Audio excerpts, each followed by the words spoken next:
ľudia, ahojte, tam je UFO, tam bolo to UFO a tak no, asi ste ľudia v Bratislave natáčajú videa, my sme v Bratislave a tam bolo to UFO, zle bolo vidieť, lebo mama mi to trošku neskôr povedala a ozvem sa vám kde, no predsa samozrejme v Chorvátsku, ale rovno na pláži.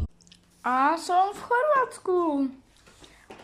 Pred chvíľou som sa kúpal a je tu pitná voda z kohutíka len, takže musíme kúpovať. Ja som tu na týždeň.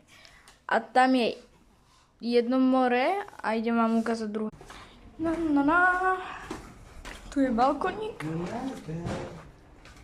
To je moja mama. Komu? A my sme čo? Dvojičky. V Chorvátsku. Som tu aj s tatinou a tam je posledné more.